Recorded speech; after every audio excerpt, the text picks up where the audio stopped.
After 40 years with the California Nonpartisan Legislative Analyst Office and the last 10 years as its chief, Mac Taylor is retiring, just the fifth person to serve in that position in the office's 77-year history.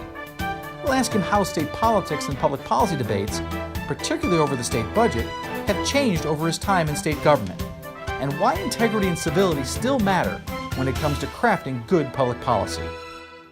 Additional funding for the Maddy Report made possible by a grant from The Wonderful Company, harvesting health and happiness around the world. From the California Channel at the State Capitol and the Maddy Institute, it's the Maddy Report with Executive Director of the Maddy Institute, Mark Keppler. Welcome. Perhaps no one is more well-known and influential in the state capitol and unknown to most Californians as our guest, Mac Taylor, California's Legislative Analyst.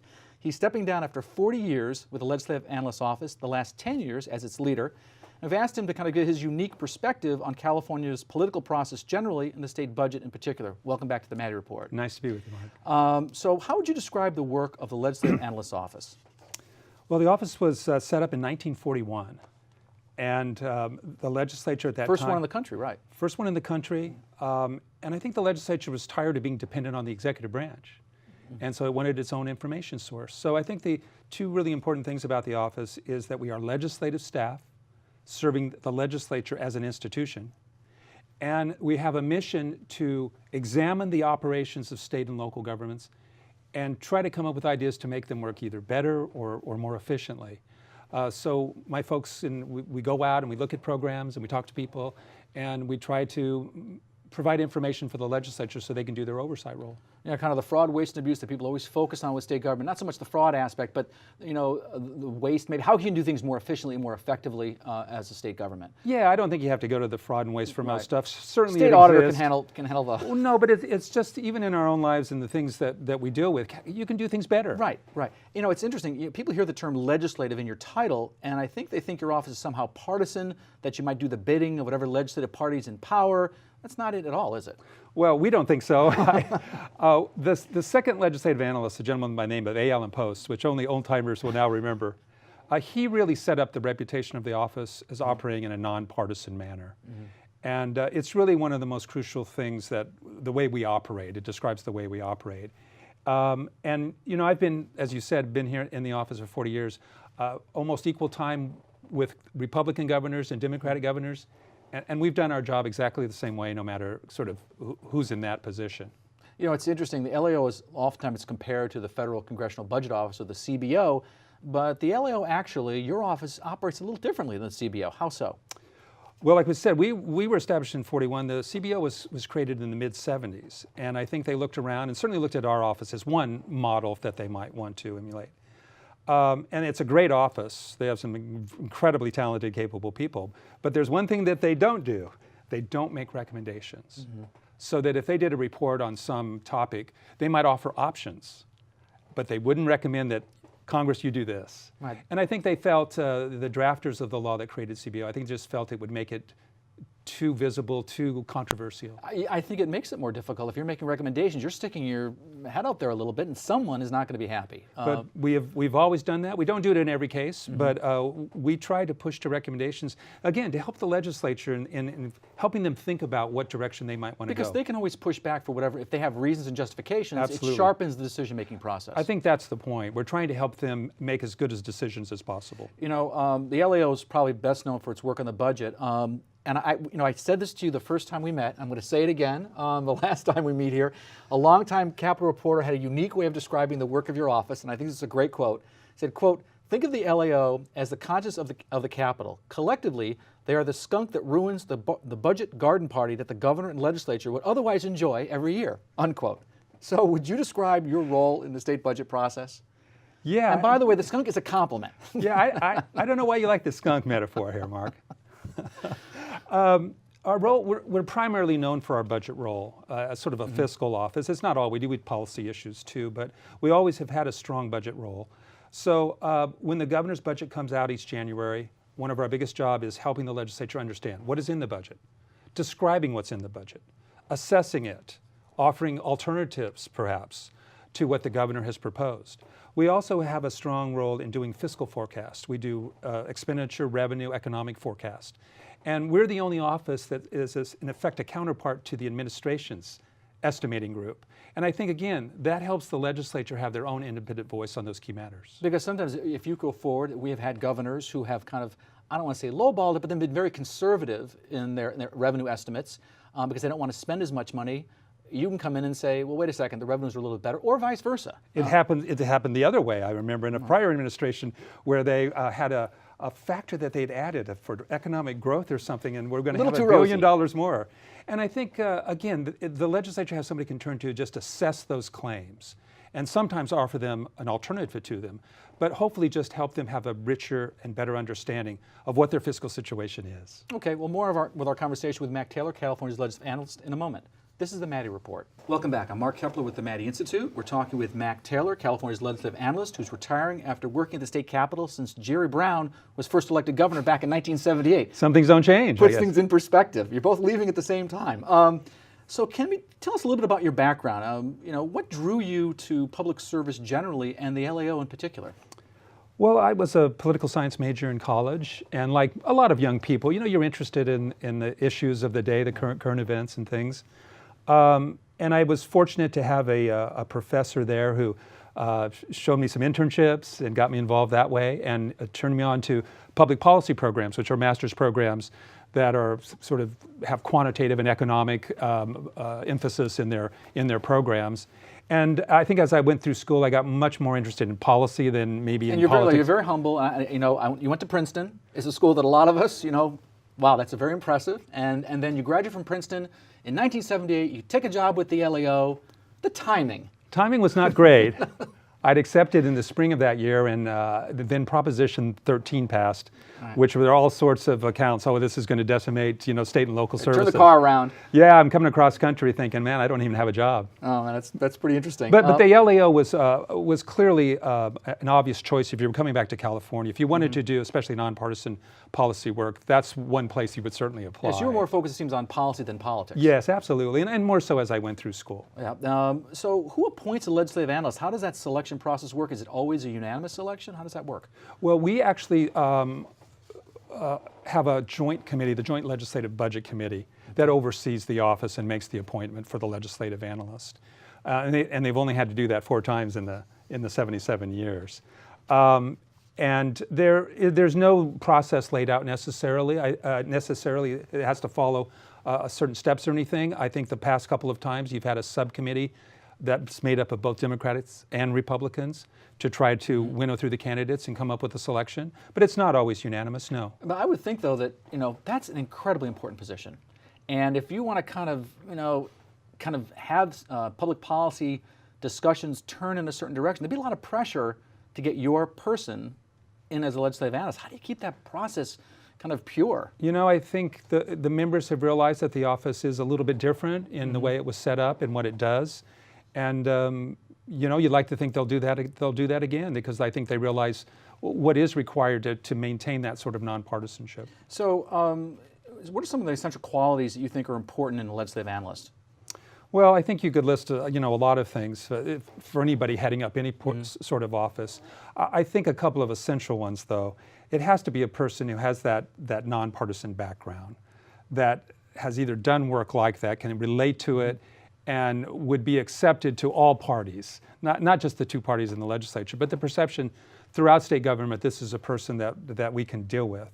But I think you do have to have an analytically rigorous person. I think it helps to have some strong quantitative skills, to have a background in public finance, because those are the kind of issues that I've had to deal with, my predecessors have had to deal with. And so having that kind of background, I think, can be extraordinarily helpful. You were talking about your predecessor, your most recent predecessor, the person right before you was Elizabeth Hill. She was the first woman to head up the California Legislative Analyst office. She did that for 22 years. That's hard to believe. That was a long time. What'd you learn from her? Oh, well, I was fortunate to be a deputy under Liz for like 17 years, so I did get to work with her very closely. And hopefully I picked up, just either through osmosis, a lot of things, because Liz had a lot of remarkable qualities. She was incredibly hardworking, very methodical. She had a great way with people, whether they were inside the office or outside the office, and just a person of really high integrity. So just watching her work was a great sort of way to mentor. I remember asking her a question once, and she was, boom, the answer, a lot like you, boom, the answer right away, and also was expecting a follow-up. and she was, I said, boy, you better be on your toes when you're around this person. Incredibly well prepared, always. Yeah.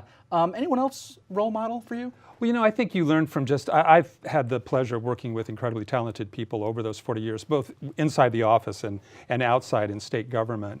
But I think the first analyst that I worked for, Bill Ham, who was Liz's predecessor, and took over from A.L. and Post. And Bill was another person of great integrity, but also is incredibly sharp. He was one of the most analytically rigorous people I've run into, and was able to quickly get to the nub of an issue, which I think, given all the things that you have to deal with, it was a quality that I really admired, his ability to, whether it was editing a document and quickly get to what is it that we need to say. So I certainly would include him in the people I consider as mentors. You know, I was practicing law before I did this job, and I used to work with someone who was just that same way. I mean, he could hit the issue, get rid of all the noise, get right to the point. It was just amazing. Yeah. Get rid of all the background stuff. Well, the California Legislative Analyst is often asked to provide an unbiased assessment on most of the critical public policy issues facing the state. So what is it like to be asked to block out all the political noise and dispassionately analyze the state's most critical public policy issues? That conversation in a moment. This is the Maddy Report. Welcome back. I'm Mark Keppler with the Maddy Institute. We're talking with the retiring California Legislative Analyst, Mac Taylor, who politicians of all stripes look to for an unbiased assessment regarding some of the most significant public policy issues facing the state of California. So I imagine that one of your greatest challenges came during the Great Recession, with its multi-billion-dollar budget shortfalls and the state's general budget crisis. And I recall you saying when we first met during that time that the state was looking at $20 billion shortfalls or deficits as far as the eye could see. And to put it in perspective, the budget at the time was about $100 billion. So that was a pretty big chunk of money. You've had to make some pretty tough calls over the time. You've referred to some ideas put out by certain governors as quote-unquote ill-conceived, and your analysis seems to have its effect more often than not. Wouldn't you agree? Well, you know, you mentioned the Great Recession. I took over the office really right at the time when we were learning how bad things were. Yeah, we were talking before we started the taping today, and I was saying, you started with Proposition 13, at the LAO, and then you became the LAO at the Great Recession. I'm wondering what's going to happen now that you're leaving. What do you say? I'm an omen? I'm a bad omen.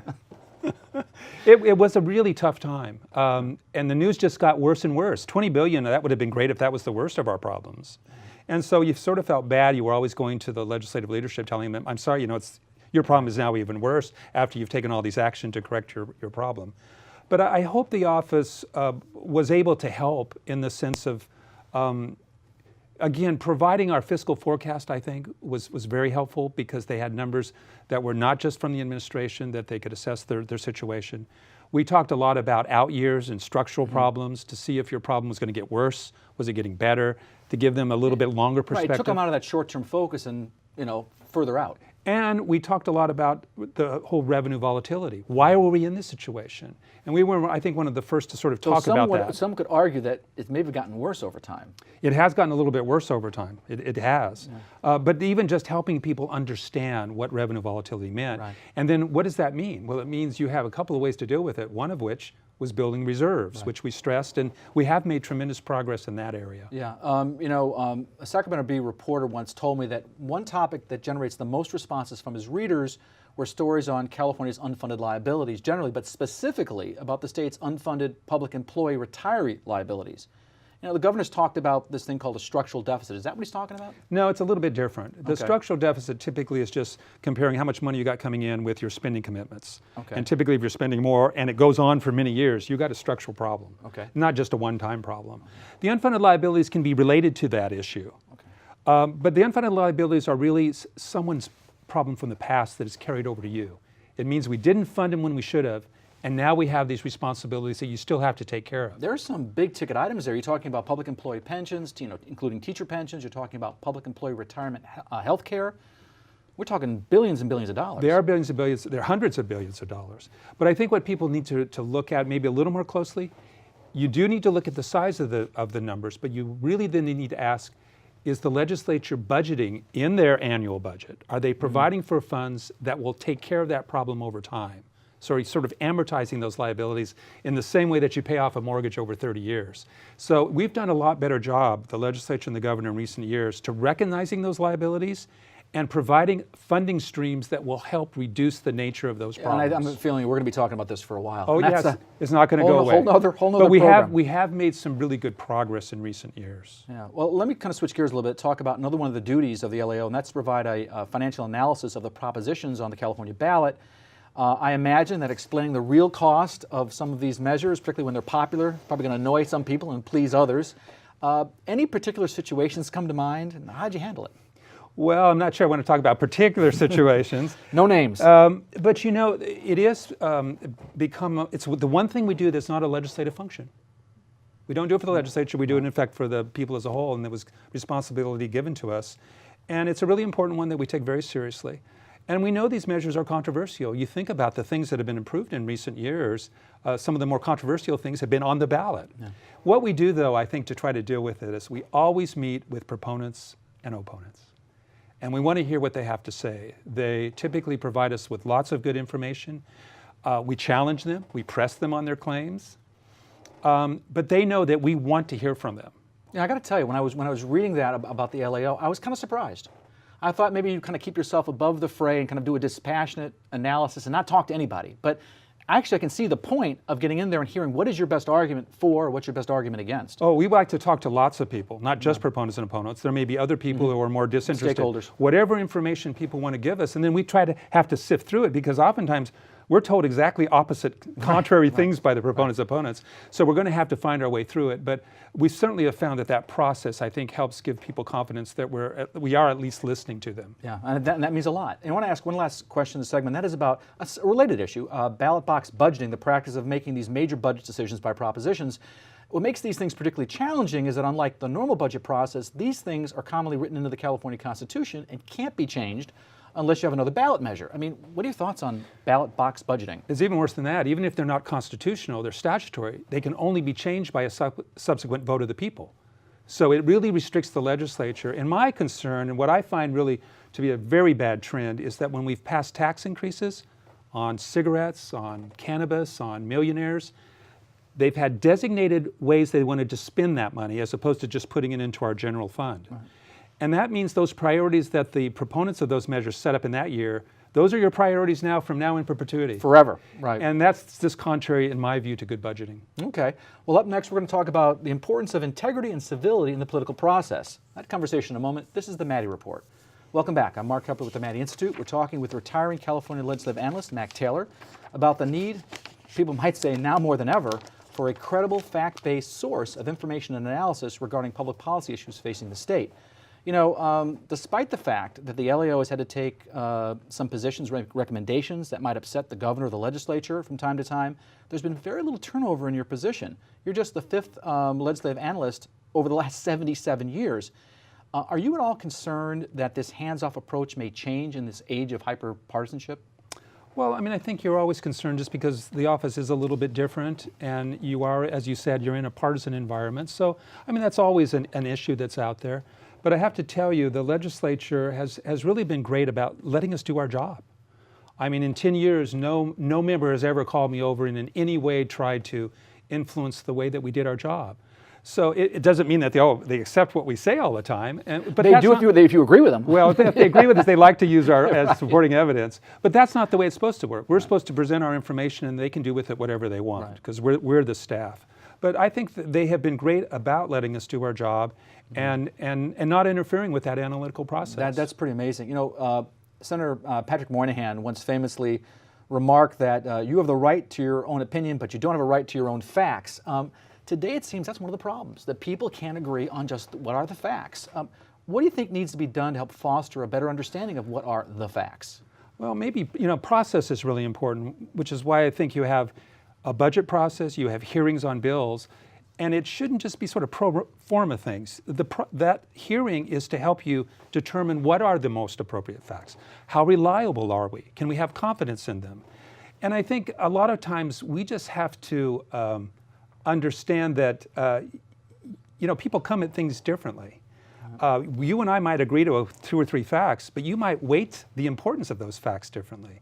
So I think if we spent more time understanding why is it that we differ, why is it that we weight different facts differently, or our understanding of those facts differ, I think we could probably get a long ways further down the road of at least understanding what our differences are, and we can approach those things in a perhaps more civil way. Yeah, one of the things that they used to say about Senator Maddy was that he said about his opponents, never assume the worst in your opponent, assume the best intentions of your opponent.